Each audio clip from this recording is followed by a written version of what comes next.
is your 10-minute warning. Big Ten TED Live starts in 10 minutes.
Welcome, Big Ten fans. This is Big Ten Ted Live.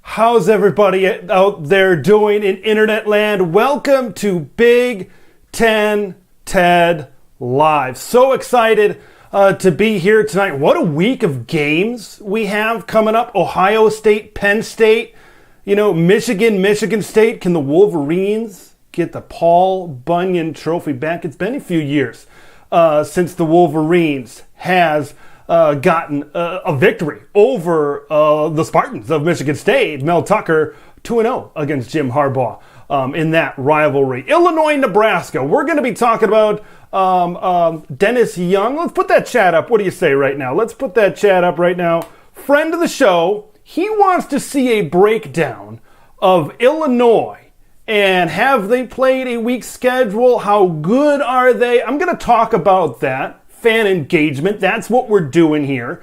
So we'll get to that here as this show progresses. He brings up an interesting point. Did research. I got the schedule leading up to this last bye week and then starting with the Nebraska game and going down. So we will definitely hit that as this show progresses. If you haven't already, give me a follow on Twitter. Lots of great content over there. Try to give some more in-depth information that goes along with what happens on the YouTube channel as well. So before we get into anything, because we're going to talk 2023 football schedule and interesting matchups, got the whole full page graphic, got Graphics Gary on it. So we're going to get into that as this show here progresses. But I just want to give a big thank you out to all the subscribers on the channel. Very recently, we just topped 1,000 subscribers. That's crazy. That's insanity. Did not think that was going to happen when I started this thing, Just like really any good idea in the last few years. It started during COVID, started during quarantine, shutdown, all that kind of stuff. And, just thought, you know what? I don't have much to do, don't have a lot of events to go out and cover for my job, and need to talk about something. College sports, Big Ten sports. I grew up in Wisconsin. I currently live in Minnesota. Worked in North Dakota there in Fargo for a little bit. But man, Big Ten athletics, Big Ten football, Big Ten basketball, it's in my blood. And I'm so happy that you guys have come along for the ride in this 1,000 subscriber milestone that we just reached. The best is yet to come for the channel. Hopefully got some new stuff here coming down the pike that I'm really, really excited about. But you know what you're going to get. You're going to get football previews. You're going to get football reactions. Same for basketball as well. Previews and reactions as well. So one other little bit of housekeeping I want to get to before we continue and really dive in to the show a little bit. I'm blocking the Wisconsin logo a little bit there. Got to give Bucky some love. Always find a way sometimes in my videos to block that Wisconsin logo. But if there's enough interest, we might not get to it today, but if there is enough interest, you can call in to Big Ten Ted Live. So maybe put that in your memory bank for future Big Ten Ted Lives. It would be my first time kind of doing it. Haven't really tested it a lot, but if there's enough interest today, we could give it the old college try. So in case you're wondering, in case that's something that interests you, that is an option for possibly this show and possibly future shows. So just keep that in mind. Let's talk about the schedule. 2023 Big Ten football schedule was released here today. And here's what it looks like. Okay, and I'll just kind of give you a moment to kind of scan. I'll kind of scan it as well. The first thing I kind of really look at when I look at this schedule, and I look at schedules in general, is those cross-division matchups. And this schedule right here might be the last of its kind, right? A report earlier this week from Scott Docterman from The Athletic saying, we're going to stick with East and West in 2023, but once we get to 2024, USC, UCLA, we're going to get a different scheduling format of some kind. And it appears, for better or for worse, that opinion is yours. Put that video out earlier this week on what I would do, what I think in terms of divisions. If you want to talk about that, we can talk about that here later in the show. But it appears that the Big Ten might follow suit to what other conferences have done in terms of scheduling. The Pac-12 this season has gone with divisionless football. The ACC next season is going to be without divisions. The Big 12 is already there. So let's get in to the schedule. By the way, no week 0 games on here. I'm not sure if that's just something, I just don't know if that's going to continue. I don't know if that's going to be a thing. I don't know if they're going to shift some of these games around, but no week 0 games. The Big Ten has really had a lot of week 0 games in the past, but really when I look at week 1, the first week of this season, Minnesota, Nebraska really sticks out to me. I think that's a Thursday night. It's a little small on my screen, but I believe that's a Thursday night. You've got Minnesota in Minneapolis hosting the Nebraska Cornhuskers. That'll be a very interesting game. I look at Minnesota this year and we're almost getting a preview. What will Minnesota look like without Tanner Morgan, without Muhammad Ibrahim, TBD on the waiver with Chris Ottman-Bell, whether he can come back for a 7,000th season. So that will be interesting to see. I'm going to put out a video later down the road, not sure how many weeks down the road, but definitely before football season is done, and we could even talk about it today, that says, who do I think is going to hit the transfer portal? I honestly think Chris Ottman-Bell could be one of those guys because Minnesota, maybe won't have a ton coming back. So that could be a very interesting game. And who's going to be the head coach at Nebraska? What did I see from Saturday Tradition last week? PJ Fleck is the leader in the clubhouse or something to that effect at Nebraska? Oh, I don't know, man. I don't know about that. I'm not so sure about that. So we'll see what happens when that does take place. So we've got our buddy Dennis Young just joined the chat. Dennis, I will get to your question about Illinois.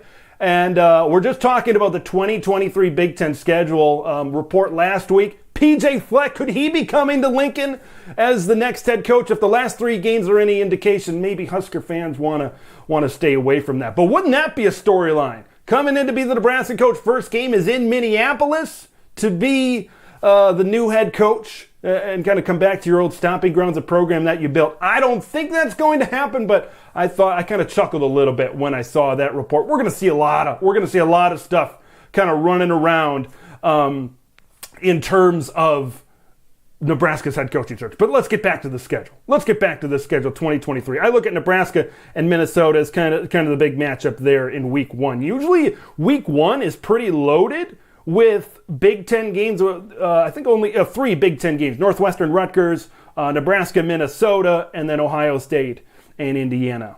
I want to talk about Michigan. Okay? This season, I still think there's got to be some sort of commissioner of college football that's got to put a stop to this kind of stuff. 8 home games this year for the Michigan Wolverines. That could be, just a little bit of an advantage for the Michigan Wolverines here this season. So, there's that as well. But when I look at Michigan's schedule, I look at a very favorable schedule. Really, those first 4 games in Ann Arbor, Michigan, against, to put it lightly, not great opponents. On the road, Nebraska, Minnesota. I don't think that Michigan schedule is going to be terribly competitive. Let's talk about, here's a question. Why does Purdue's schedule so much together non-conference than like anyone? Not sure what you mean by that, but it looks like we got 3 non-conference games to start, and then the 9 conference games kind of going down the pike. There you look for the Purdue Boilermakers. Look at Purdue. 2 Power 5 games. You got to go on the road to Virginia Tech and then home against Syracuse. You look at the Boilermakers there. I want to talk about, who do I want to talk about? Minnesota, right? Yeah, Minnesota. There's the Gophers. We just mentioned them. Boy, you got to go on the road to Ohio State before facing Wisconsin at home. Oof, that could be tough as well. But man, talking more about that Michigan schedule, we've got cupcakes. We've got Michigan fans that completely agree about things. So they're getting a favorable, look at their schedule. And you look at their road games outside of that Penn State, maybe Michigan State, they don't have a really tough marquee road game. But hey, they get 7 home games instead of 8 at the University of Michigan as well. over there. So that's the 2023 Big Ten schedule. I want to talk about here. Here's an interesting comment I'm going to bring up here. Non-conference. Not sure if this is a sarcastic comment or whatever. You look up and down the first few weeks of this season. Look at these non-conference games. There's not a lot of tough non-conference games. Outside of Ohio State and Notre Dame there in South Bend in week number 4, what's your best non-conference game? You got Michigan State, Washington, kind of completing the home-and-home series. Of course, Sparty lost at Washington up in the Pacific Northwest this season. Virginia Tech is on the schedule a couple of times, but the Hokies under Brent Pry, they're not the program that they were in the past. So, that's just not what it used to be for that. So I don't think that's a terribly important non-conference game. Not a ton of big non-league games for the Big Ten Conference. So I'm not sure what that means in general. I don't know if that's a good thing. I don't know if it's a bad thing. It's just something I noticed, when we look at the 2023 Big Ten schedule, and even looking at that Ohio State Notre Dame game. Is that even a great game? I mean, this year was a pretty solid game, but look at what Notre Dame's doing. Now, I get it, Marcus Freeman is doing a decent job recruiting at Notre Dame, but a lot of these teams, the Power 5 games, P5 versus P5 teams, we do have Wisconsin, Washington State, fine. The Cougars came into Madison, beat them. Purdue, Virginia Tech, Purdue, Syracuse. Syracuse is a solid team. We get Nebraska and Colorado back on the schedule. Nebraska has kind of been alternating those old rivals, Oklahoma and Colorado. I'm sure they're thrilled to get Oklahoma off the schedule. I think they come back on the schedule in the 2030s as this game goes along. Michigan and Nebraska, that's been a very popular cross-division matchup. I thought I read somewhere, maybe from a Rutgers reporter, that, and you guys please in the comments let me know. I didn't know this. I think there's maybe some cross-division matchups where you play a chunk of games, maybe even like 6 years in a row, 7 years in a row. I don't think I thought I saw that, but I'm like, man, Michigan and Nebraska seem like they're playing every single year. It almost seems like a protected cross-division game over there. But, it should be a very fun, very interesting 2023 schedule. I kind of, it's great. It's fun. It's fun to look forward to. But also, when I look at this, I kind of think of other budding rivalries. Nebraska and Wisconsin. That's kind of been the second last game of the season here for both teams. So that's kind of been a budding rivalry. I know they got a trophy, a Freedom Trophy or something like that the Badgers and the Huskers have kind of played over that. I think that's going to be a very interesting game towards the end of this season. So that should be interesting as well to see how that progresses between the Badgers and the Huskers, red and white versus red and white in the 2023 season. We get the Little Brown Jug back on the line between Michigan and Minnesota. So it should be fun to see some of these rivalries back on the schedule. So there is the 2023 schedule. I just want to mention that. I just wanted to put the graphic up. It looks like we've got some chats coming in about some things going on. Ohio State, Nebraska, that's a very good point. They've been playing a lot. I think what the Big Ten is trying to do, I think they're trying to schedule Nebraska. Look, whether they're good or whether they're bad, Nebraska is a good program. They draw a lot of eyeballs. Okay, Nebraska has a crazy big fan base. For my money, look, read the name of the channel, Big Ten Ted. Okay, my fanhood might go in certain ways with certain teams, but I think for my money, Nebraska probably has the biggest and best fan base in the Big Ten Conference. I was at the very first conference game that the University of Nebraska ever played. Trivia question, where was it? I'll give you a few seconds.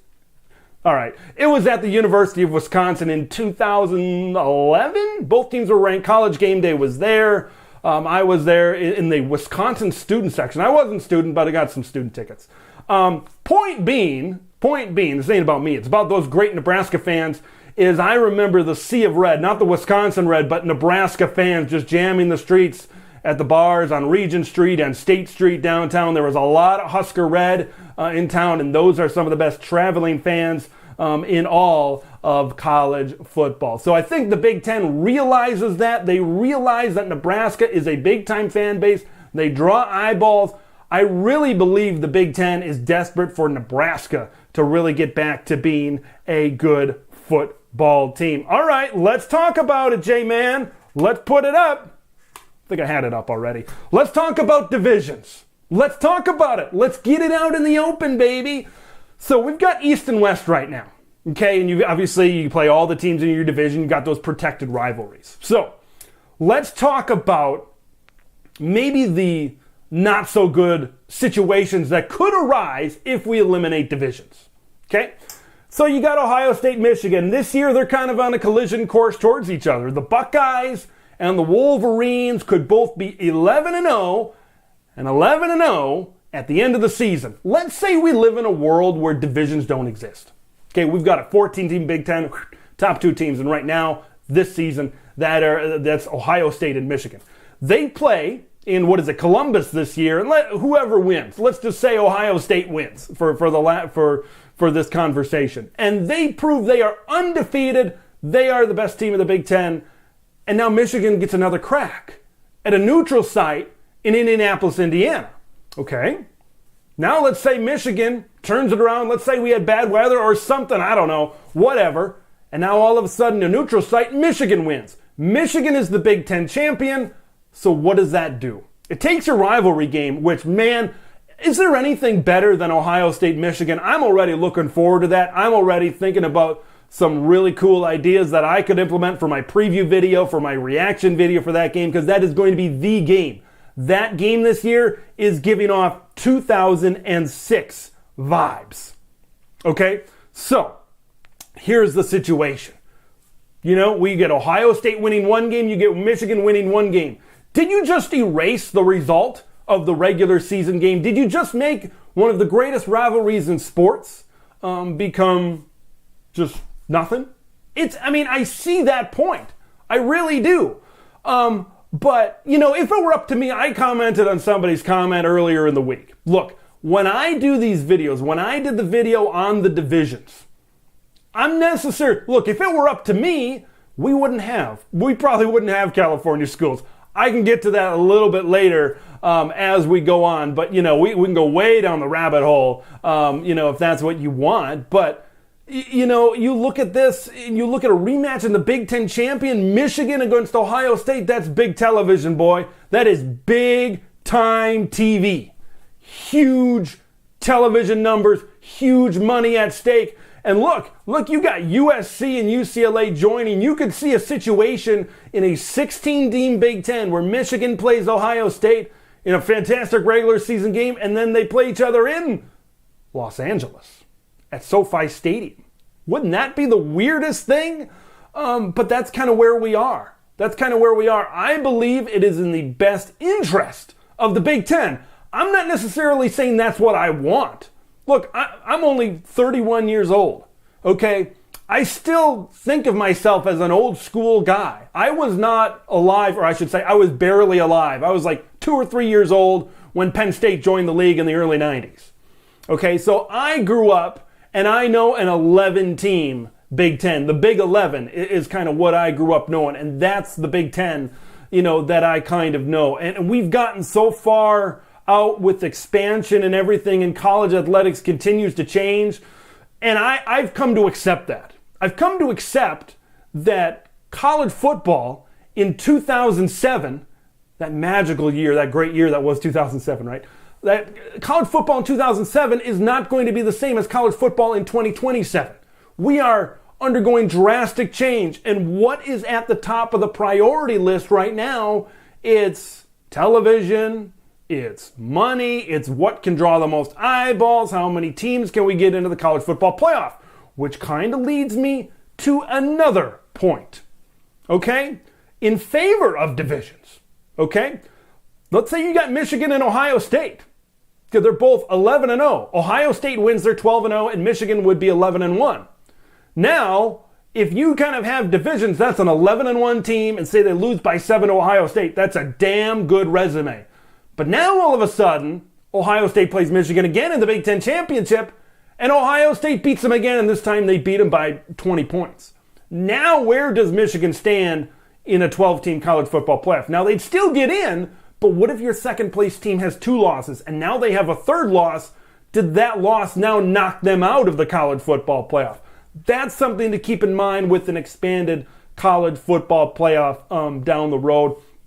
Look, I always thought it was a little weird that maybe geography determines who gets into the Big Ten championship. Look, I want to see big-time games.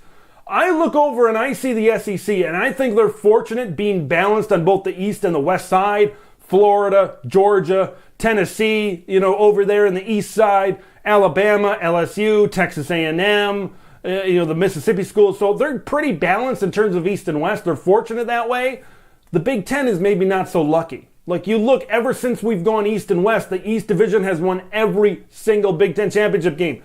And there's been some clunkers in there. Like last year was a clunker. You want the focus. You want the attention on the Big Ten Conference. I get that. You want big-time football, and you want to see, whether it's a rematch or whatever it is, you want the spotlight on the B1G. And this year, we'll get to Illinois. Trust me, we will get to Illinois, and we'll talk about Dennis's question. But, man, how much is an Ohio State-Illinois Illabuck Trophy? How much is a Michigan-Illinois game going to draw versus a Michigan-Ohio State rematch? Look, I'm not a huge fan that college football, Big Ten, whatever, is determined by dollars and cents. I'm not a fan of that. I don't think that really serves the kids, the universities. Look, it's great, but I don't know. That's just kind of my opinion, kind of going back and forth on the divisions here. Going for Gold 85, really appreciate the super chat right there. You can only pop in for a second, but just wanted to say, looking forward to the changes as the Big Ten expands. Have a good vid. Go Big Red, as always. Very much appreciate the super chat right there. Going for Gold 85 appears in the comments all the time on the video. So I very much appreciate that super chat. A lot of changes going on. A lot of changes. And I'm just trying to keep up. We're all just trying to keep up. I trust the man in charge. I trust Kevin Warren to make the right decision. What's best for the Big Ten Conference. Here's an interesting one. Well, I like that one. Ted is the man. I appreciate that. But what I meant to click was this. North and South. North, holy crap. North and South. That's a very interesting one. I'm guessing you draw the line on the Wisconsin-Illinois border and go straight across, Michigan and Ohio State. You would need to have some big-time protected rivalries, because Ohio State and Michigan would be in separate divisions. I'm not sure where the schools out east, Pennsylvania schools and Rutgers and Maryland, would end up in this division, in this kind of format, in the North and South. Maybe you would balance it out a little bit, but you'd have Michigan, you'd have Michigan State, you'd have Wisconsin in the same division. You'd have Ohio State, maybe Penn State in the South. I mean, I get what it balances it out maybe a little bit more. But I don't know, with USC and UCLA joining, that kind of messes the whole thing up.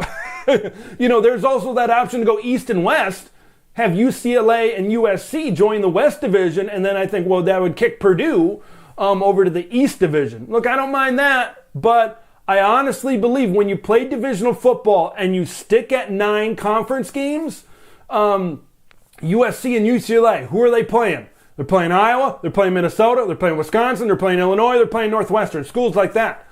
Look, the Big Ten brought USC specifically for football. You could say UCLA for basketball. But they brought those LA schools in to play the big boys, to play Penn State and Michigan and Ohio State, and to see those big prime time matchups. You got to think that's what the networks wanted as well, and that's why they paid the extra buck when USC and UCLA joined the conference. So that's another reason I think we're going to see divisionless football, is you're going to see those California schools. Everybody's going to want to go out to California. You kind of reserve it for those West Division schools. I don't think that's going to fly, because those East Division schools, those schools more out east, are going to want to get into that LA recruiting place and play a game there every once in a while. So I think that's something to take into consideration as well. Very, I like the discussion. Here's a very interesting one as well. Boilermakers, we don't want to be in the East. I get that. I love the honesty there, Robert. All right, so earlier today, I'm going to see if I can scroll back up and find it. Here's a comment from Dennis Young, viewer, commenter, friend of the channel. He says, I'd like to see a breakdown of Illinois. I'm hearing they got their big stats from playing crappy teams. That's a bold statement. That's bold, baby. I like bold. Well, let's break it down. First, I'm going to show the full page schedule of Illinois' schedule up until their last bye week. It'll make sense when I put it up on the screen.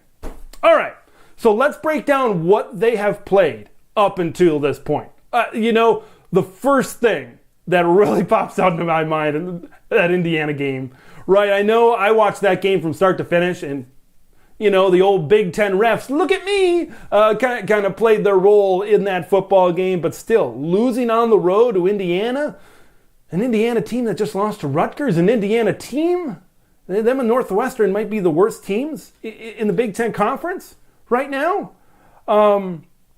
So, look at this schedule. Okay, you thump Wyoming. You should have done that. You lose to Indiana. Virginia, Chattanooga, like that first stretch of 4 games is not that impressive at all in terms of strength of schedule. But I'm looking at these games. I'm looking at Wisconsin, I'm looking at Iowa, and I'm looking at Minnesota. Okay? Wisconsin is in a very interesting state because, they went to Madison and they absolutely thumped them. I think that was the game that really springboarded the confidence and the momentum of Illinois, and it kind of brought the Badgers back down to earth. I think Wisconsin is going to bounce back. They're going to get better under Jim Leonhard. I personally think Jim Leonhard is going to be the permanent head coach at the University of Wisconsin when all is said and done. I really, you could tell even this last week against Purdue. Look, they're not great, right? This is not the Wisconsin of old by any means, but you can tell in certain parts of the game where they are improving. That Iowa game, look, that's an awesome Iowa defense. We could talk about Iowa until we're blue in the face. We could talk about nepotism. We could talk about offense until we're blue in the face. We could talk about not going into the transfer portal, letting Charlie Jones and Tyrone Tracy go to Purdue. We can talk about all of those things. But that is still an elite Phil Parker defense over there. That's still a great, great defense. And, sometimes you got to do what you got to do to win a football game. And, what Illinois was able to do, yeah, should their offense have maybe been a little bit better? Yeah, sure. Yeah, probably should have been. But remember that game, I think that was the game later in the game where Tommy DeVito was not in for the whole game. Art Sitkowski kind of had to come in and finish that game. That's a gutsy win. Now you look at Minnesota. You look at that Minnesota game, I think that's maybe one of the more impressive victories that they've had so far this season. Winning at home against the Golden Gophers. At the time, I maybe thought it was the most impressive win of the season, but, and there's always a but now it's not looking like the greatest win in the world. Okay? That's just how it is right now. Look, those are 3 big wins. When you talk about, we might have no divisions here in a little bit, so the point might be moot in a couple of years, but as of right now, when you talk about the Big Ten West, the Big Ten West goes through those schools. You look at Wisconsin and what they've done since we've gone to an East-West format. Iowa has won a couple of West Division titles. Now you got Northwestern in there, but we'll see that game for the hat at the end of the season. But those are the schools. Wisconsin, Iowa, and Minnesota. Those have been 3 of the better schools in the Big Ten West that you've had to go through. You factor in Purdue in there as well, and we'll see that game for the Cannon here later on in the schedule. But in terms of this schedule, I don't necessarily look at the number on the left in terms of offense. I look at the number on the right in terms of defense. You look at 10 points against Wisconsin. Look, 6 points against Iowa. That offense is terrible. I wouldn't count that. It should have been 0. It should have been 0, right? 14 against Minnesota. This is a really, really good defense. I think that's the point I'm trying to get across. And this is a team, I really don't think Illinois has reached their peak yet. I really don't. I still think they're improving. I still think Tommy DeVito is improving. Are we going to see Josh McCray come back into the lineup? Early on this season, I put out a tweet that talked about all the great running back duos in the Big Ten Conference. And Chase Brown and Josh McCray was one of the best, in my opinion. And now Josh McCray's been hurt. Chase Brown has obviously gotten the bulk of the carries. But when Josh McCray comes back, that's just an added dimension to this offense. Look, this is an Illinois team. They get better. And you can talk about the crappy schedule. And I appreciate the comment. And I appreciate the discussion point. I mean, there's been a lot of national talk about Ohio State. And Ohio State hasn't played anybody. Look at their schedule. Look at Ohio State's schedule. Look at the number on the left. What is Ohio State scoring? Look, they're beating teams by a ton of points. They're doing what they're supposed to do. Illinois is doing what they're supposed to do. They're shutting teams down on defense. They're playing great defense. This is an Illinois team that's second in the Big Ten in sacks, trailing only the Michigan Wolverines. Look, this is a great you could throw out stats until the end of the day. I'm going to have my Illinois-Nebraska preview dropping at 7 a.m. tomorrow morning, and I got all that in there in that video. But man, I mean, I look at Illinois and I see a really good football team. Look, really good.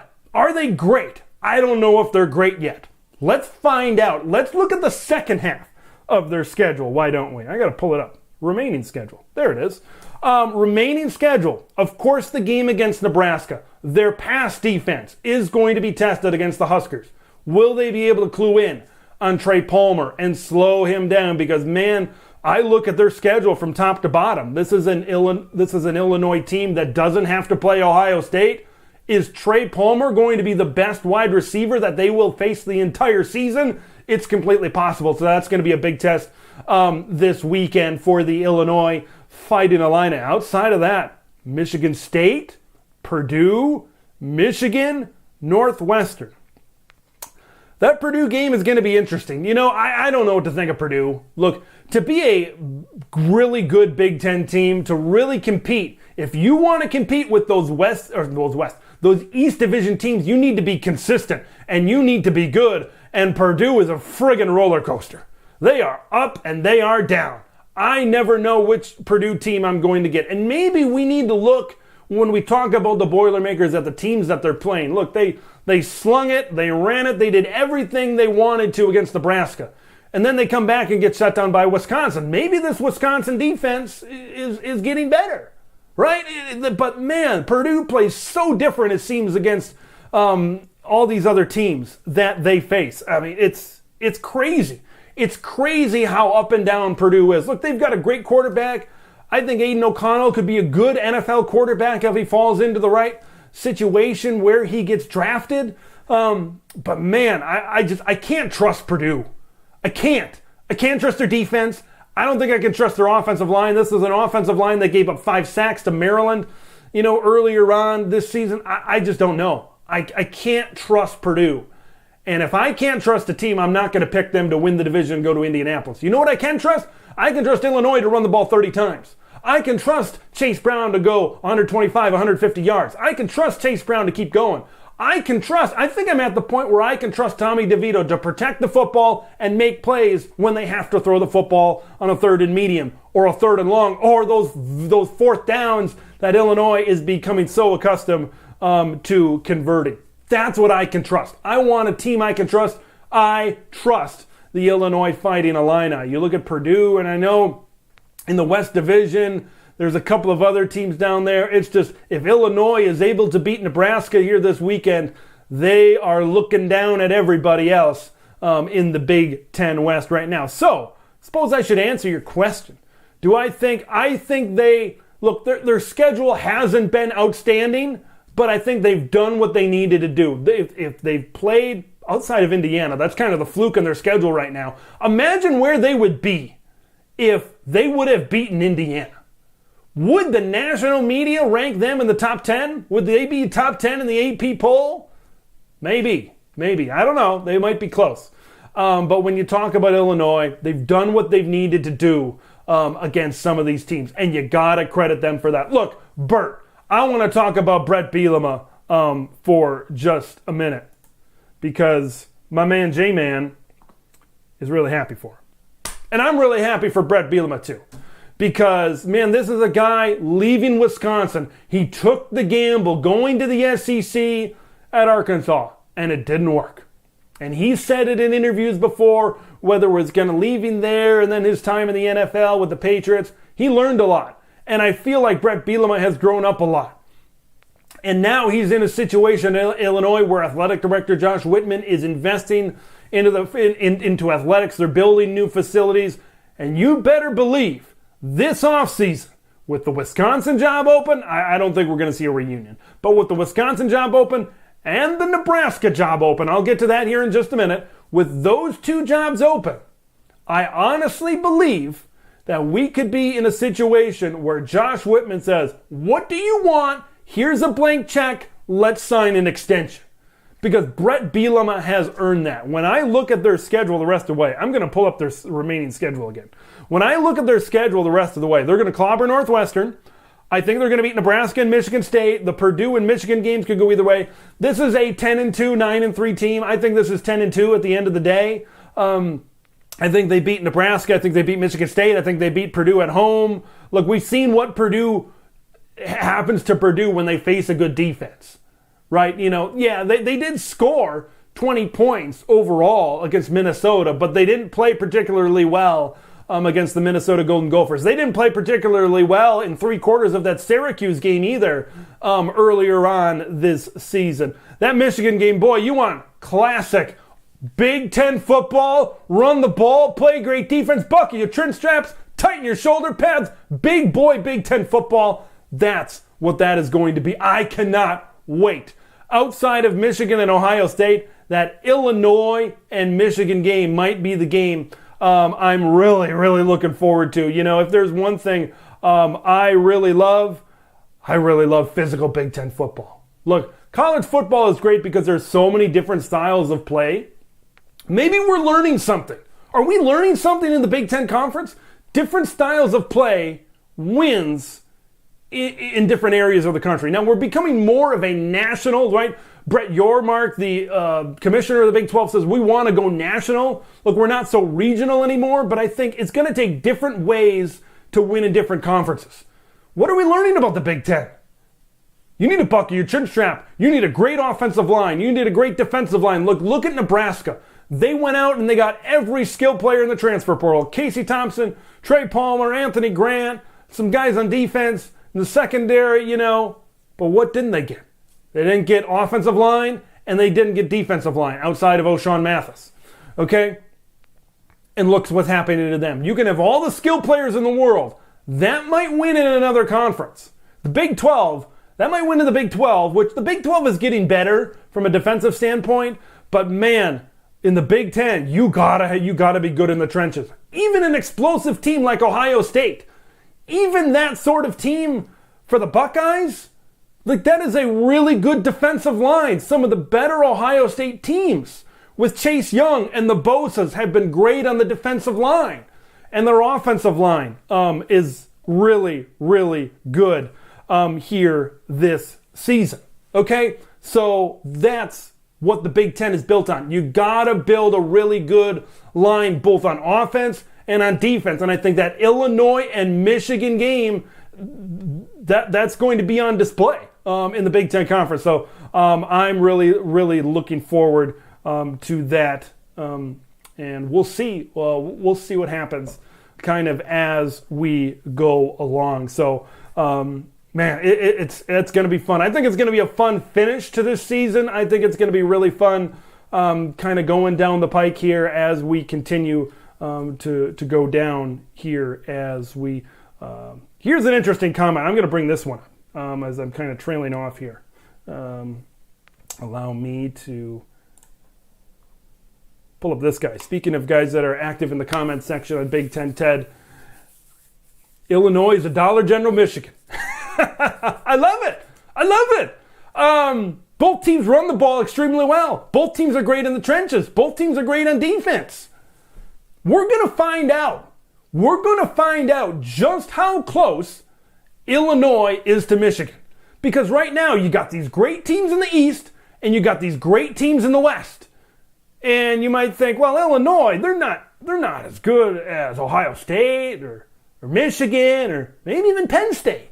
We're going to find out on the field. That's what I love about these cross-division matchups for as long as we got them, is we're going to find out. So, do I think an Illinois matchup with Michigan? I don't think close to anybody can match up with Michigan, to be honest with you. Okay? Look, last season, college football playoff, we all know what happened. That Georgia front was outstanding. I think you match up Michigan against Georgia this season, and it's a different story. Michigan's better at the quarterback position. Michigan's better in the secondary. I don't know. I don't really think Illinois can match up that well with Michigan. Maybe it'd be a game for a little bit, but I think Michigan is more explosive.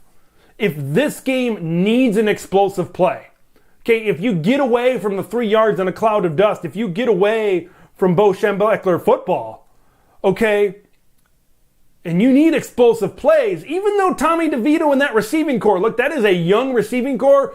At the beginning of the show, we were talking about next season to the 2023 schedule. I mean, Isaiah Williams, Casey Washington, Brian Hightower. I love Pat Bryant and what he's done in this Illinois passing game. But really, when I think about it, I think Michigan right now, if it comes down to you need an explosive play and they're at a stalemate, okay? If you watch college wrestling or high school wrestling, you've got two wrestlers trying to get leverage on each other and they're just stuck. And they're going, and both football teams are going back and forth. I trust Michigan to get that 2 points for the reversal and get control with a big play going down the field. Who had a wrestling reference on the bingo card for tonight's live stream? So that should be interesting as well. We talked about Georgia. Let's talk about it some more. Georgia's still better than Michigan. This coming from a Michigan fan. Yeah, they're fast. They're fast as well. There you see it. They're fastest position by position. Yeah, a little bit of a different Georgia team. You know, obviously last year with Georgia really up front of the defensive line. It's just, and I think we're going to see a lot. I'm going to find out a lot with Georgia this weekend when they play Florida. Florida's not a great team, but remember how Georgia played against Missouri. I'm still not sold on Georgia. And here I go talking about the SEC. I got to get away from this. This is Big Ten Ted, not SEC Steve. But I honestly believe, because, you know, I'm going to transition into this. Can Big Ten teams go head-to-head against SEC teams? Here's what I'll say about this quickly, because we could get two teams. If both Michigan and Ohio State both go 11-0, why can't? If we get them 1-2, 2-3, why can't both of these teams make the college football playoff, both the Buckeyes and the Wolverines? It's going to be tough, I think, for Tennessee to beat Alabama twice, even though Alabama is not what we thought they would, what we thought they were kind of coming into the season, especially defensively. So that should be interesting. I'm curious to see how this all works out. Remember, Tennessee's still got to play Georgia. Tennessee is riding high right now, and they are explosive on offense. But can they keep it up against some of these better teams down the stretch? That's going to be very interesting as well. Big game this week, Ohio State, Penn State. A lot of M. Go Bosky here, but he's bringing up some great points. Big props to him. C.J. Stroud needs to be blitzed and pressured, or else he'll eat Penn State alive. And that is exactly the truth. I mentioned it in my Ohio State, Penn State video. This Penn State defense, the run defense, ain't very good. Especially that front. You know, people have been talking about P.J. Mustipher. People have been talking about those linebackers. And, you know, Abdul Carter, I think he'll be a good linebacker down the road. But right now, this is a defense that is going to struggle. And this is a good Ohio State offensive line. I honestly believe we could see the best game of the year from TreVeyon Henderson so far this season. I honestly think he could have a really big day. Do you trust Penn State to come off the edge? You think they're going to get hit home against C.J. Stroud? Are they going to get by this offensive line? I don't know. Look, Penn State this year, they could lose this game and win out. That's not out of the realm of possibility. In fact, that's maybe what Vegas says is going to happen. This is a 10-2 team. And I know there's been a lot of criticism for James Franklin. There's been a lot of criticism for Penn State this season. Oh my gosh, they can't beat a top 10 team. They can't do this. They can't do that. If they go 10-2, you play an NY6 game and you win that one, you're 11-2. James Franklin's been recruiting really well, and I know a lot of people have been saying, well, yeah, he can recruit well, but can he develop talent? Look, I get that. And we're going to find out. You're not going to fire the guy. He just signed a new contract. He's still a good head coach. He's still been to New Year's Six bowl games. He's still won a Big Ten championship. But man, it is hard. It's hard to compete with Ohio State and Michigan. It ain't easy. I'll tell you that much. But it should be interesting to see what happens this weekend. I'm looking forward to it. Sean Clifford against that Ohio State defense. Penn State offensive line against that Ohio State defensive line. I don't know if the Nittany Lion O-line is going to have enough to hold up in that one, because that Ohio State D-line is really, really good. I really like Ohio State. I could see this one being close for a little bit. I could. Being in Penn State, you kind of saw what happened last week against Iowa. Look at what, was it Penn State? Yeah, no, kind of Ohio State. Remember, Iowa held Ohio State to a lot of field goals in that matchup. And then you look at Penn State, see if I can get this right. Penn State held Michigan to a lot of field goals in their game. Red zone defense is what I'm trying to say. Can the red zone defense, because man, you look at that Iowa-Ohio State game last year, if Ohio State had anything on offense, maybe they could have taken advantage. Like, you put that Penn State offense in that situation, or heck, if this Saturday, if Penn State can hold Ohio State to field goals, do they have an offense to take advantage, go down the field, and get touchdowns? That's going to be a very interesting question. I am big on Penn State's future. Katron Allen, Nick Singleton, Drew Allar, Caden Saunders is a 4-star wide receiver. I don't think he's seen a ton of playing time this season, but he's very talented. I really like what the future holds at Penn State, but what did we just say? Skilled players are great. You need the interior. They recruited pretty well in terms of the defensive line this season, and there's going to be some development there, but we'll see. They need to be good in the trenches because you need to get by Michigan. Right now, Michigan is the king of the clubhouse. Michigan, and why is Michigan the king of the clubhouse? It's because they're tougher than everybody. On the offensive line, on the defensive line, they're the bully right now. Michigan's the big blue bully. And how do you beat a bully? You got to take them down. You got to beat them at their own game. So we'll see which team in the future can do that. Okay, I mean, I could try.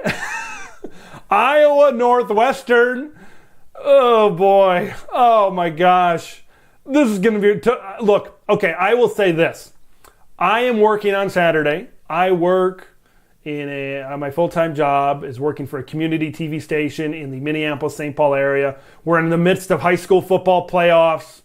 Got to do the battle for the block. Spring Lake Park hosting Irondale in Minnesota high school football playoffs. So that's on a Saturday afternoon. So I'm going to miss out. I'm going to be able to catch the Michigan State game at night, but I won't be able to catch games like Iowa and Northwestern, and maybe that's a good thing. Because holy heck, this could be ugly. Is this going to be the first sudden death game in football history?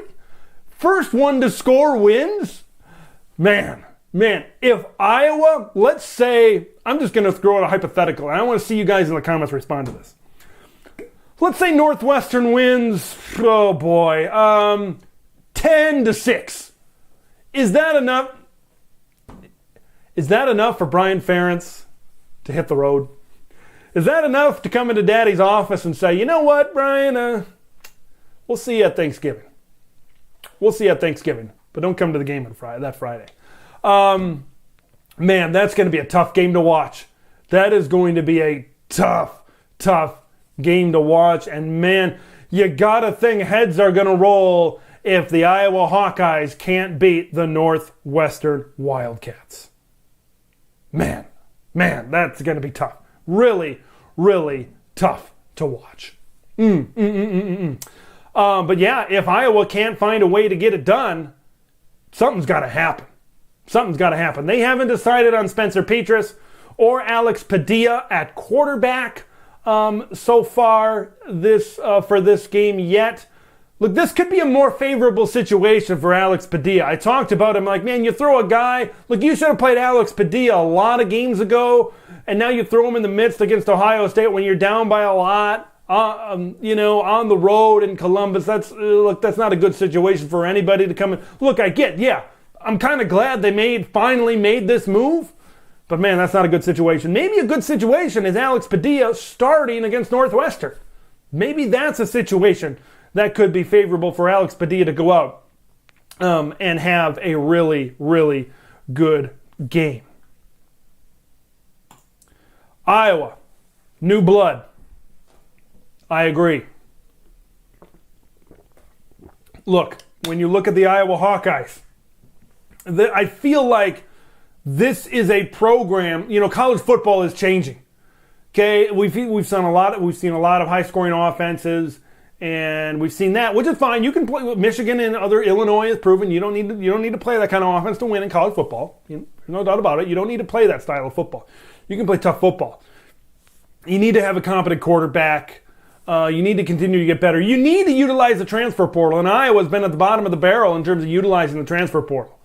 Okay, that's just the fact of the matter, is they have not been good at bringing other players in.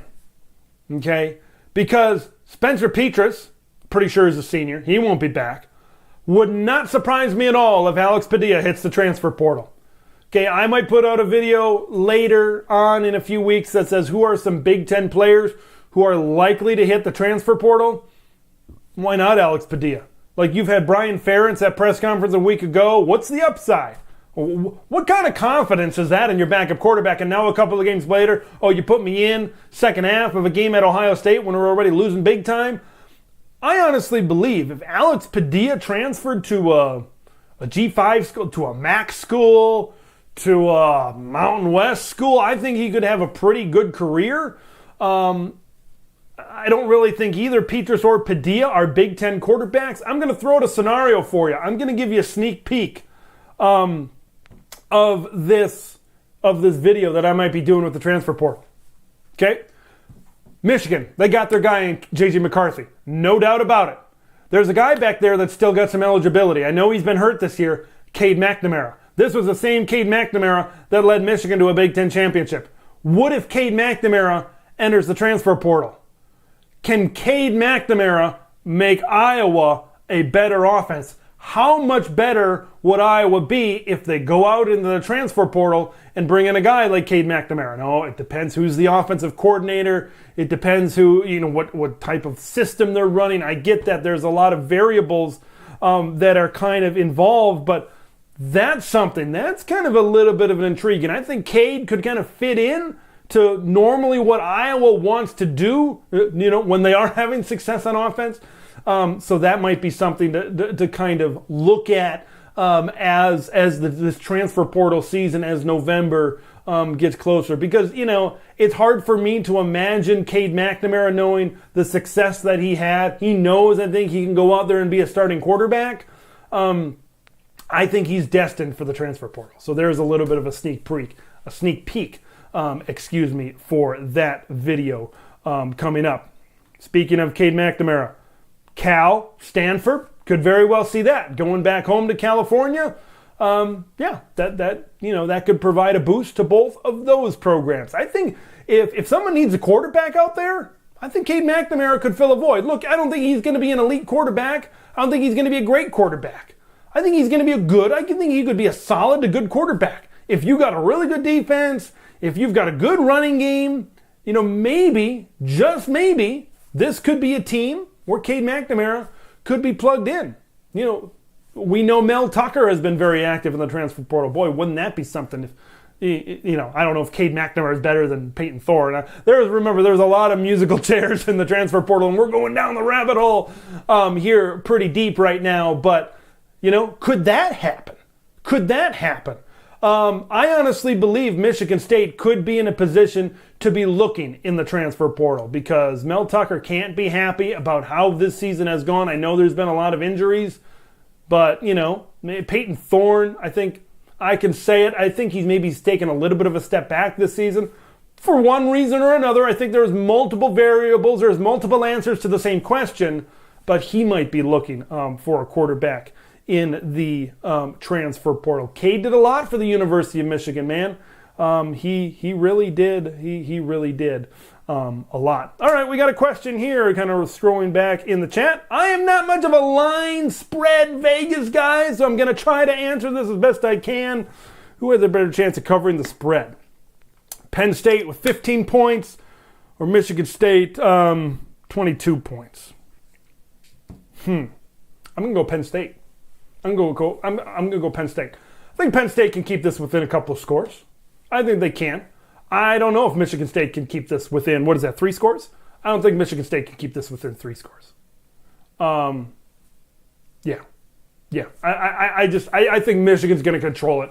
I know people have said in the comments of my Michigan State video, rivalry game, crazy things can happen. And I get that. That's why we love the game. That's why we love college football. Okay, that's why we invest so much time into this. This is why we watch the games, because of the rivalries. And yeah, I totally get that. But man, when I look at this game and I try to be educated and I look at the stats and I try to look at film, it's just like, Michigan's got the best rushing attack in the entire country. Like, there's no getting around it. They do. They can run the ball over just about anybody. So Michigan State is down. Look, they're injured. The injury bug bit them this year, and their defense wasn't that great to begin with. Did it take a couple of steps forward from last year? Maybe, but injuries have kind of set them back to where they were a season ago. It's going to be tough. It's going to be tough. Jacoby Windman, I think he's second in sacks, first in tackles for loss. He's going to have to just have a stupid, crazy game, for Michigan State. I just think Michigan is just going to hand it off. I said in my preview, I don't think J.J. McCarthy is going to throw the ball more than 20 times in this game. I really don't. I think this is going to be a game where Michigan's going to control the time of possession. Can Michigan State get big plays over the top? I think that's kind of where it's got to come from. That's where it's got to come from. Can they run the football? They've proven not to be able to run the ball very successfully in the Big Ten. Can this Michigan run defense kind of hold them? But yeah, I think it's going to be, I think Michigan State does not have as good a chance at a 3-score game as Penn State does for a 2-score game. I'll say that. Yeah. So there's that. So that could, that could be interesting. 2-score game, 35-21 for Ohio State and Penn State. I can see it happening. So that's, a lot of good things happening. A lot of good things happening here in this. If you haven't subscribed to the channel already, great time to do so. We are over 1,000 subscribers. If you weren't here in the open, just want to say it again. I want to say thank you to all of the subscribers out there that have chosen to subscribe. Over 1,000. That is a big time milestone. Doing this channel started during COVID. It's been so fun. I grew up in Wisconsin. I live in Minnesota. The Midwest is my favorite part of the country. It's beautiful. And the Big Ten football and Big Ten basketball is what I grew up on. And I love it so much. And to be able to talk about it every single day and to be able to have people care about what I have to say, it's really great. So thank you for all that subscribed. If you're new, feel free to subscribe. A lot of great content here coming down the pike. So very, very, very excited about that. Kind of some things, as long as we kind of got a lull here in the live stream. I'll get to some more stuff later, but I'd like to do a one-on-one kind of interview series with some, there's a lot of really good Big Ten podcasts out there. I'm sure a lot of you listen to it, but I can't drive to work on Monday morning without listening to the Eyes on Big podcast. Jeffrey the Greek, that would be the Big Kurt version, because the Dustin Schutte version is on Wednesday, or whatever. So a lot of people have kind of have done really, really good things, and I love the Big Ten community. But that podcast is great. But anyway, getting back to kind of what my plans are, I'd like to do interviewing players, coaches, media personnel that cover various schools. You talk about other YouTube channels on here, because there are a lot of great other Big Ten YouTube channels as well out there. So that's kind of a long form talk series that I'm kind of looking forward to doing, as well as many more of these live streams. I wanted to do more of these live streams, and now here we are. Here we go. My wife's out for work near Grand Rapids, Michigan. I told her, you got to commit this week. You gotta either say, when you go to the gas station and get some snacks, or you go out for dinner, you gotta say go green, or you gotta say go blue. You gotta commit to one of them. So I thought that was kind of interesting. That's what we love about this game. That's what we love about these rivalries in the Big Ten. All right. Here's an interesting one, especially coming from our buddy Dennis Young, who is a Nebraska fan, considering what's happened lately. Interview recruits. That's definitely. There was a guy who just committed to the University of Minnesota as a preferred walk-on. His name is Max Schickenjansky. I covered him in high school when I worked for the station out in Stillwater, Minnesota. I called his very first varsity touchdown pass. What a way to start a career! Go look it up on YouTube. Stillwater versus Cretin-Derham Hall in 2019, 2018, something like that. So he's going to be a preferred walk-on. I cover high school sports here in Minnesota, so I interact with a lot of high school athletes. There's a lot of really good high school basketball, even volleyball, football. There's a lot of good athletes that eventually go on to college here in the Twin Cities metro. But that could be a thing as well. Talking to recruits as well. So thank you for the suggestion on that. So, okay, here we go. Grand Rapids is more of a go blue town. All right, they're in the northern part of the state. Michigan is kind of a place that I've been to a lot of places. Michigan isn't one of them. I grew up in Wisconsin, about an hour north of Madison.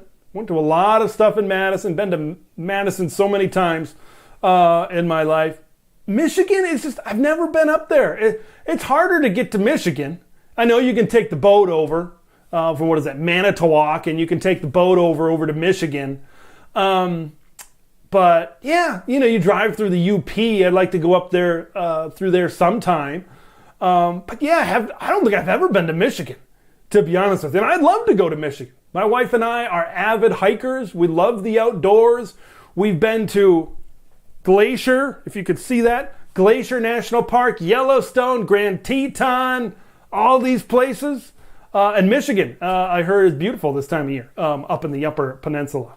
So the Porcupine Mountains, I've heard, is a place that I might be visiting in the very near future. So excited about that. So many things. I'm so excited about what's to come on this channel. I'm so excited about what's to come here so far. And this is what I was referring to before. Malachi Coleman haven't been interviewed, but obviously we know what Mickey Joseph mentioned him by name. It's not something the NCAA really likes before signing day. I think that's the rule. I don't really know the rule a ton, but I think that's the rule and how it goes. But it's a stupid rule. I'll say that. But whatever. As long as we're on the subject, let's talk about Malachi Coleman, because this is a very interesting point for Nebraska fans. Okay? You've got a guy in Mickey Joseph. He's trying his damnedest to go out there and win the job and be a permanent head coach. This guy is a fantastic recruiter. I read on Twitter, I think there was a quote by Malachi Coleman that said, before Mickey Joseph maybe became the head coach, I don't know, he didn't really specify. Before Mickey Joseph, Nebraska wasn't thinking about it. But But ever since Mickey Joseph started to recruit him, he said that was when the page turned, and that's why he committed to Nebraska. Look, Malachi Coleman has been on the radar for Nebraska and Nebraska fans for a long time, and that is a big commitment. Not necessarily because he's a four-star guy, not necessarily because he is, but because of why. Mickey Joseph. Look, I think Mickey Joseph is going to be on this staff one way or another. I think an incoming guy, look, I know you want to bring in your own guys, you want to establish your own system, but I think even if they bring in another guy as head coach, Mickey Joseph would be a perfect wide receivers coach / assistant head coach or associate head coach, however you want to word it. I think he would fit really well into that role. But man, in terms of becoming the head coach, he's putting together, he's doing all the right things. This team is getting better, but I'm just afraid that this team has fallen too far behind. Okay, I don't know if this team can jump forward and win the games, because at the end of the day, you got to win games. I listened to a recent radio interview that Trev Albert said. He's like, I may be old school, but, Nebraska, when we took the field, there's no doubt about it. There was a lot of things that could go either way. Oklahoma could do this. Colorado could do this. In the late 90s, Kansas State could do this, But there was one thing that was guaranteed. Nebraska was going to be the toughest and most physical team on the field. And right now, that's not happening. Can Mickey Joseph do enough? Can he turn this team around enough where they're physical? Obviously, that's going to be a good test of doing that. He's going to have a good test of doing that as we go when we play Illinois. That's what I was trying to say. When we play Illinois, how tough, how physical is this team going to be, especially with Nick Henrich out for the season? Here's a question. Thank you. Keep those questions coming in. Let's keep it going, baby. Matt Rule heard a report that said he's not particularly interested in college. There might be a few jobs that would pop up. Nebraska would love, I think they would love to have him. I think he would be good at really any job. What he did at Temple, what he did at Baylor. I think both of those turnarounds were really, really good in a short period of time. I think Matt Rule, there's a lot of guys that could be good at Nebraska. There's a lot of guys, and Matt Rule is one of those guys. I think he could come in. He could win 8 games in a couple of years. Because honestly, I really believe there's personnel in place currently at Nebraska that is slated to come back. Look, you look at Anthony Grant, you look at Casey Thompson, you look at Trey Palmer, you look at that trio right there, and I believe all of those guys would come back next season, assuming, depending on what happens with the coach, of course. But there's decent players on this team at the skill positions. This is if a new coach comes in outside of Mickey Joseph, you need to get more physical. You need to get better on the offensive and defensive line. I think that's going to be a key to winning for Nebraska, and that's what a new coach would have to solidify. Here's the great thing about college football nowadays. Okay, it used to be, all right, I got to come in. I'm taking over this Nebraska team that hasn't played well in recent years, and now I got to recruit this class. It's going to take me a few years. Usually it's year 3, year 4. That's when you see the jump. Now it can happen in year 1 and year 2. Look at Mel Tucker and what he did. He struck gold with Kenneth Walker in the transfer portal, and they were a game away from making the Big Ten championship game. They won double-digit games. They won 11 games because Mel Tucker was a master with the transfer portal. Okay? So that's the beauty about coaches. You come into Nebraska, you feel good about your skill positions, you feel good about running back, you feel good about wide receiver, you feel good about all of that. And now, maybe, just maybe, you solidify that line, you get better on defense. Nebraska needs to get better on defense. Look, they need a overhaul on defense. I think that if a new coach comes in, they need to find a really, really good defensive coordinator. How about this guy, Mark Stoops? So you're talking about a situation at Kentucky where maybe things hadn't gone as planned. They were overrated, just like Texas A&M. You look at a guy like Mark Stoops, what he's done at Kentucky. I think he'd be a good hire. I don't know if he's at the top of the list. I think there's going to be candidates that Trev Albert says, we got to have this guy, or we got to have this guy, and then maybe right below him is Mark Stoops. I'd have to see a list. I think of a lot of other coaches. I'd have to see, Mark Stoops versus this guy, Mark Stoops versus that guy. But J-Man, Mark Stoops versus Matt Rule? Probably Matt Rule. Probably Matt Rule first. I'm interviewing Rule first, and then I'm going to Stoops. Probably. I'm not saying it's a big gap. I'm just saying there's a sizable gap. But I think Mark Stoops at a football school. Don't tell him I said that. Don't tell John Calipari I said that. He goes to a school with a lot more resources, and I think some really good things could happen for that. Man, I just don't know. I just don't know about Nebraska right now. This is kind of what we're talking about. This is a good point. M. Goboski, once again, coming up in the clutch. Nebraska needs a physical mentality. Scott Frost tried to bring UCF to Lincoln and it failed.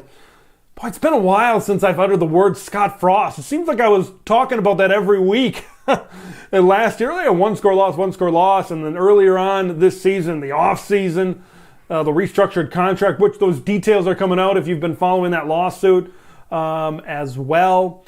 Man, it's crazy what that lawsuit has brought to the public. He needed to win 6 games. He needed to win a bowl game. It wasn't going to happen if he was staying a head coach. Yeah, you need to be physical. I almost think, look, you've got really good, like I said, that trio, those skill players, Thompson, Grant. Don't forget about A.J. Allen. I think he's out for the season, got injured. But A.J. Allen was doing really good, the freshman. I think he's got a bright future in Lincoln, Nebraska. And then Trey Palmer on the outside. This is a team I think they need the anti-Scott Frost. I think you tried a high-flying offense. It didn't work. Scott Frost thought the Big Ten needed to adjust to him. God, that's crazy. Now looking back on that, from that 2017, 2018 press conference, whenever that was. Looking back on that, and I think I've said that, and some people have kind of scoffed at it. I don't know. I'd have to see who else was hired in that class. But I still think Scott Frost was the hire, but Nebraska fans are they really like their people. They like Nebraskans. And I'm sure if you're a Nebraska fan on this channel, yep. Yeah, I know. It's been a while. It's been a while since I've uttered SF's name. But, man, I wonder what he's up to these days. You ever wonder what Paul Christ and Scott Frost are doing? You think they're sitting yelling at the TV, I would have called that, or I would have called that, or whatever? Scott Frost. I brought in all those guys. No, Mickey Joseph did. But I don't know. It's just something to be interested in. But this is a team that needs to be physical. I said, remember, earlier in the live stream, hey, Big Ten, you need to be physical. Even Ohio State, an explosive team, their best teams have been when Ezekiel Elliott is running the football well, when they're good on the offensive line, when you got Bosa's and Chase Youngs and guys like that on the defensive line. Look, this is a conference. You win different ways in different conferences. This is a conference where you need to be physical, at least most of the time. You need to be really good in the trenches. Nebraska's not good on the offensive line. Nebraska has underperformed on the defensive line. I really thought Garrett Nelson and O'Shawn Mathis, both coming off the edge, I really thought those would be the guys. I thought they were going to have a dynamite pass rush this year. Now, what happened to O'Shawn Mathis? I thought he had a decent game in there somewhere. Can't exactly remember what game it was, but man, for the most of the season, Halloween's coming up. Most of the season, he's been a ghost. Most of the season, he's kind of disappeared. Man, I really thought he would be better. He was was that Eric Reed, I think, that transferred from LSU to Alabama? I think that was his name. That could be wrong. But, this was the guy. This was the defensive guy in the 2022 transfer class that looked like would make a big-time difference. And it just hasn't happened. So Nebraska needs to find a guy that's physical. All right, I'm going to bring it up. What are the chances? Trev Alberts has said, we need physicality. Big Ten Ted has said, Nebraska needs physicality. Think Nebraska could go out and get Burt? Think Nebraska could go out and get Brett Bielema? Could Brett Bielema be wearing a red jacket yet again? I think Illinois is investing into their program. Josh Whitman is the real deal as an athletic director. I bumped into him at Big Ten Basketball Media Days. That was fun. But, you know, I just think Illinois has a commitment right now to football. They're building new facilities for athletics on campus. I just don't think, and it looks like Brett is enjoying things right there at Illinois. He's building something long term. Can he have a more success at Nebraska than he can at Illinois? I think that's a big question right now for Nebraska and for Brett Bielema. I don't think it's going to happen. I think he's building a lot at the University of Illinois. I think he's going to continue to build things at the University of Illinois. And, you know, I just don't know. I just don't know where Nebraska's coaching search is going to go. We saw a lot of names getting thrown around, the typical names, your Fickles, your Matt Rule. You know, you all know the names if you've kind of been following the coaching search. But, man, I just don't know. I really don't know where Nebraska is going to go in the future. Appreciate you hanging out here, J-Man, on the live stream, talking some Big Ten football here with a lot more coming up here on the channel and going forward. Well, I think that's going to wrap things up here for this edition of Big Ten Ted Live. I appreciate each and every one of you for sticking around, watching the live stream. We had a really good discussion. And what do you say? Let's do it again sometime. Follow on Twitter at Big Ten Ted. I forgot to clear the other graphic. At Big Ten Ted on Twitter. Make sure you follow over there. Also, make sure you subscribe to the channel if you haven't already.